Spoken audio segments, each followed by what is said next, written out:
Shalom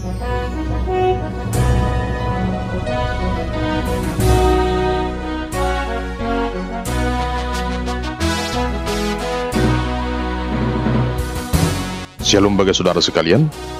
Marilah kita siapkan hati dan pikiran kita untuk menyambut firman Tuhan. Kita berdoa.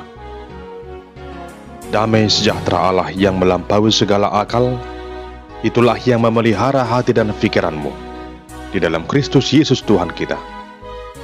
Amin.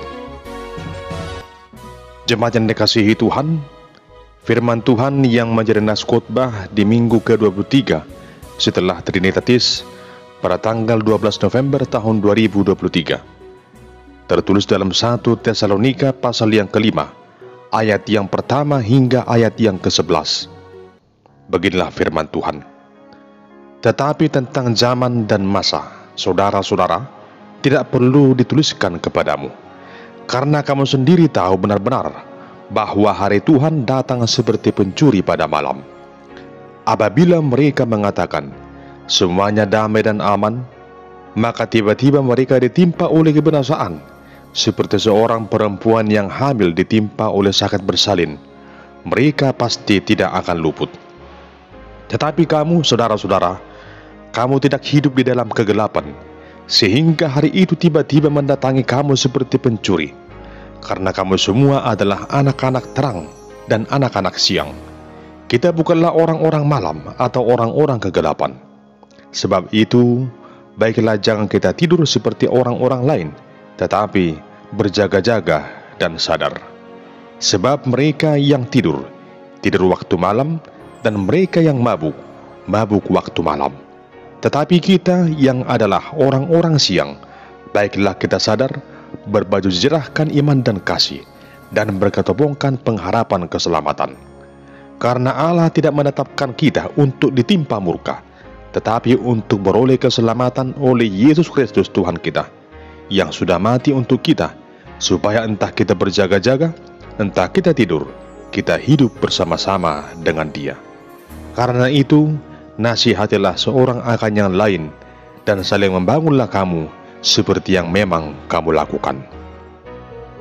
Demikian pembacaan firman Tuhan. Adapun yang menjadi tema dalam ibadah minggu saat ini adalah saling membangun dalam menantikan Tuhan. Saudara terkasih, mengawali khotbah ini ada sebuah ilustrasi yang ingin saya sampaikan demikian. Pada suatu waktu diadakanlah sebuah konferensi iblis sedunia. Sang penghulu iblis memanggil semua iblis senior untuk hadir. Beberapa iblis junior juga diundang sebagai tamu, agar mereka dapat belajar dari para senior mereka. Konferensi itu ingin membahas satu hal saja, yaitu mencari strategi baru agar manusia tidak perlu merasa untuk bertobat. Konferensi itu ingin membahas satu hal saja, yaitu mencari strategi agar manusia tidak perlu bertobat. Di sesi awal ada iblis senior yang menawarkan cara agar para iblis berusaha memberikan keyakinan kepada manusia bahwa surga itu tidak ada, agar manusia merasa percuma jika mereka bertobat. Namun usul ini ditolak karena semua umat beragama yakin bahwa ada surga. Kemudian iblis yang lain menawarkan hal yang sebaliknya. Dia berkata, bagaimana kalau kita katakan bahwa neraka itu tidak ada, sehingga manusia merasa rugi jika dia bertobat. Namun usul itu pun juga ditolak, karena semua umat beragama yakin bahwa neraka itu ada. Tiba-tiba iblis junior mengangkat tangan tanda minta izin untuk berbicara. Lalu pemimpin pertemuan memberi izin kepada iblis junior ini untuk berbicara. Lalu iblis junior itu pun mulai berbicara. Bagaimana kalau kita katakan kepada manusia bahwa surga dan neraka itu ada, tapi jangan takut, waktu masih sangat panjang. Kalau manusia terus menunda pertobatannya, kita berharap lama-kelamaan manusia itu akan lupa karena sudah terbiasa hidup dalam dosa, dan akhirnya mereka akan terlambat. Lalu usul itu pun diterima, dan mulai saat itu iblis gencar menyiasati manusia agar selalu mengulur-ulur waktu untuk bertobat. Saudara yang terkasih, apakah konferensi iblis itu benar-benar terjadi? Kita tidak tahu, tapi yang pasti ini hanyalah sebuah ilustrasi untuk menggambarkan bahwa iblis sangat cerdik dan selalu berupaya untuk menyesatkan manusia agar tetap berada di dalam hidup keberdosaannya. Jemaat Tuhan, khotbah minggu ini berbicara tentang bagaimana kita sebagai orang percaya mempersiapkan diri apabila hari Tuhan itu datang, yaitu hari di mana Tuhan Yesus datang untuk kedua kalinya. Tema minggu ini menekankan bagaimana kita para orang percaya saling membangun dalam menantikan Tuhan. Dengan berlandaskan nas khotbah minggu ini, kita terlebih dahulu hendak menyimak bagaimana situasi jemaat Tesalonika di saat mereka menerima surat Paulus ini. Rasul Paulus telah mengajarkan kepada jemaat di Tesalonika bahwa Tuhan Yesus pasti akan datang pada akhir zaman, sebagaimana yang pernah ia janjikan sebelumnya. Namun tak seorang pun yang tahu kapan hari itu akan datang. Dalam 1 Tesalonika pasal 4 ayat 16 hingga 17, di sana dijelaskan bagaimana kelak kedatangan Kristus pada akhir zaman, di mana ia akan turun dari surga, dan orang-orang yang telah mati akan bangkit, dan orang-orang yang hidup akan diangkat menyongsong Tuhan di angkasa. Peristiwa gemilang ini tentunya patut kita nantikan. Namun yang ingin diketahui semua orang adalah bahwa datangnya hari Tuhan adalah ibarat seperti pencuri di malam hari, di mana tak seorang pun yang tahu kapan datangnya. Tetapi yang pasti, tidak ada pencuri yang akan memberitahukan kepada siapapun juga kapan ia akan datang. Ilustrasi itu sebenarnya sudah pernah digunakan oleh Tuhan Yesus sendiri dalam Injil Matius pasal 24 ayat 43 sampai 44. Datangnya hari Tuhan diibaratkan seperti seorang perempuan yang sedang mengandung dan tiba-tiba ditimpa sakit bersalin. Tak seorang pun dapat mengetahui kapan akan terjadi. Tentunya bagi orang percaya, sebagai anak-anak terang, keadaan itu harus disikapi dengan penuh hikmat, agar kita laksana Laskar Kristus senantiasa berbaju jejerahkan iman dan kasih, berketopongkan pengharapan keselamatan. Rasul Paulus mengatakan bahwa kita sebagai orang-orang percaya tidak ditetapkan untuk ditimpa murka, namun untuk beroleh keselamatan dalam diri Tuhan Yesus Kristus. Kenyataannya adalah, dalam kehidupan kita ini, kita tidak tahu kapan tepatnya Tuhan Yesus datang kembali untuk membawa orang-orang kudus yang telah diangkat dan dibangkitkan ke surga. Banyak orang yang mencoba meramalkan tanggal kedatangannya, namun semuanya pada akhirnya menjadi sia-sia. Salah satunya adalah di negara kita sendiri, di mana seorang yang bernama Mangapin Sibwea, pimpinan sekte Pondok Nabi, pernah memprediksi bahwa tanggal 10 November tahun 2003 kiamat akan terjadi. Lalu semua orang menjadi gempar dan para pengikutnya berkumpul di sebuah tempat di kota Bandung. Namun apa yang diucapkannya tak pernah terjadi. Dalam kenyataannya, kita tidak dapat mengetahui secara pasti kapan hal itu akan terjadi. Yang kita tahu hanyalah bahwa apa yang telah diwahyukan pasti akan terjadi. Sebagaimana dikatakan Tuhan Yesus Kristus dalam Matius 24 ayat 7-8. Sebab bangsa akan bangkit melawan bangsa, dan kerajaan melawan kerajaan. Akan ada kelaparan dan gempa bumi di berbagai tempat. Akan tetapi semuanya itu barulah permulaan penderitaan menjelang zaman baru. Jemaat yang terkasih, dengan membandingkan hal ini dengan kejadian-kejadian terkini, kita dapat mengetahui bahwa kedatangan Tuhan Yesus sudah dekat. Hari demi hari telah berlalu dan kita dibawa satu langkah lebih dekat kepada kedatangan Kristus. Lihatlah apa yang terjadi dalam perkembangan zaman di dunia ini saat ini. Betapa hebatnya perkembangan teknologi yang dapat menolong manusia untuk mempermudah manusia mengerjakan sesuatu hal dalam tren era revolusi industri digital, hingga sekarang munculnya teknologi AI.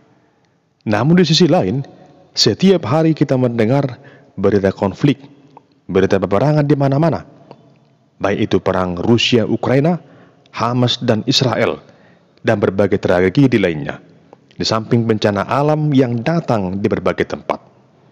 Tetapi intinya adalah bahwa ketika kita melihat atau mendengar peristiwa tersebut, kita harus menyadari bahwa apa yang dikatakan Tuhan Yesus sungguh benar-benar terjadi, dan kedatangan Tuhan Yesus sudah dekat.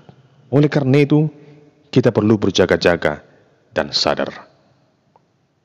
Saudara yang terkasih, mungkin bagi sebagian orang, ada yang merasa bahwa menjadi orang Kristen itu enak, karena tak perlu lagi mencari keselamatan, sebab keselamatan itu telah dianugerahkan Tuhan dalam kehidupan kita. Namun pemahaman itu sungguh salah, dan jangan disalahartikan seolah orang Kristen tak perlu melakukan apa-apa dalam hidupnya. Disinilah sangat jelas harus kita perhatikan bahwa apa yang dikatakan Rasul Paulus di tengah-tengah pengharapan akan kedatangan Tuhan Yesus yang kedua, di mana Paulus mengingatkan bahwa datangnya hari Tuhan memang tidak terduga, seperti datangnya pencuri di malam hari. Namun orang percaya tidak akan merasa ada sesuatu yang hilang dari dirinya, karena ia telah beroleh keselamatan. Tetapi sekalipun demikian, orang percaya harus tetap waspada. Jangan sampai ia tertidur. Jangan sampai ia terlena dengan keindahan di dunia ini. Untuk itu, dalam masa penantian datangnya hari Tuhan itu, maka setiap orang percaya harus saling menopang, saling mendoakan, saling menasihati, saling menguatkan, saling mengingatkan, agar jangan sampai di antara orang percaya itu menjadi lengah, menjadi tertidur, apalagi dimabukkan oleh rayuan dunia ini di saat menantikan datangnya hari Tuhan itu. Nasihat Rasul Paulus itu menegaskan bahwa memang keselamatan adalah anugerah, akan tetapi keselamatan itu perlu dipelihara. Dapat kita ibaratkan seperti seseorang yang dihadiahi pelita untuk berjalan di dalam kegelapan. Maka ia harus tetap waspada dengan menjaga api pelitanya agar senantiasa menyala. Seperti perumpamaan Tuhan Yesus Kristus tentang 5 perempuan yang bijaksana dan 5 perempuan yang bodoh, di mana perempuan yang bodoh tidak menyiapkan minyak, sedangkan perempuan yang bijaksana menyiapkan minyak untuk pelitanya. Hingga saat mempelai pria itu datang, maka pelita mereka tetap menyala. Demikian halnya yang dimaksud oleh Rasul Paulus, agar setiap orang percaya tetap terjaga. Tentunya yang namanya hidup di dunia ini, pasti ada begitu banyak tantangan yang harus kita hadapi. Tak jarang terjadi di mana-mana orang percaya pun menjadi lengah dalam memelihara keselamatan yang telah ia peroleh itu. Saudara yang terkasih, setiap orang memiliki tanggung jawab terhadap orang lain. Ketika ada yang mulai terlena sehingga menjauhi persekutuan, maka sudah menjadi tugas dan tanggung jawab kita untuk menegurnya. Ketika ada yang berbuat dosa dan melalaikan kehendak Tuhan, sudah menjadi tugas saudaranya untuk mengingatkannya. Ada kalanya kita menjadi seseorang di pihak yang ditegur atau yang menegur. Di saat saudara dalam posisi seorang yang ditegur, maka terimalah teguran itu dengan penuh ketulusan. Jangan menolaknya. sebab teguran itu akan menuntun saudara ke dalam suatu keadaan yang lebih baik. Dan ketika saudara dalam posisi seorang yang memberikan teguran, maka tegurlah seseorang itu dalam kasih, agar orang tersebut tidak terhilang, namun senantiasa hidup dalam kesetiaan menantikan Sang Juru Selamat. Saudara yang terkasih dalam nama Tuhan Yesus, Martin Luther pernah berkata, "Sekalipun saya tahu bahwa besok dunia akan kiamat, namun pada hari ini saya akan tetap menanam pohon apel." Artinya, menantikan hari Tuhan bukan dengan berpangku tangan, namun tetap berkarya seturut dengan iman dan pengharapan. Oleh karena itu, saudara yang terkasih, bekerjalah terus untuk memberi buah. Lakukanlah hal yang baik, yang mendatangkan sukacita dan damai sejahtera. Selagi Tuhan memberikan kesempatan, maka lakukanlah segala hal yang terbaik dalam hidup ini. Saling membangunlah dan saling menguatkanlah, sembari menantikan datangnya hari Tuhan, datangnya Tuhan Yesus Kristus pada akhir zaman. Amin. Kita berdoa. Ya Tuhan Allah yang Maha Kuasa, tuntunlah kami dalam Roh-Mu yang kudus itu, agar kami tetap menjadi orang Kristen yang senantiasa setia, berpengharapan yang teguh, menantikan datangnya hari Tuhan, datangnya Kristus pada akhir zaman, dengan penuh kesetiaan. Terpuji, termulia nama-Mu kekal sampai selama-lamanya. Amin.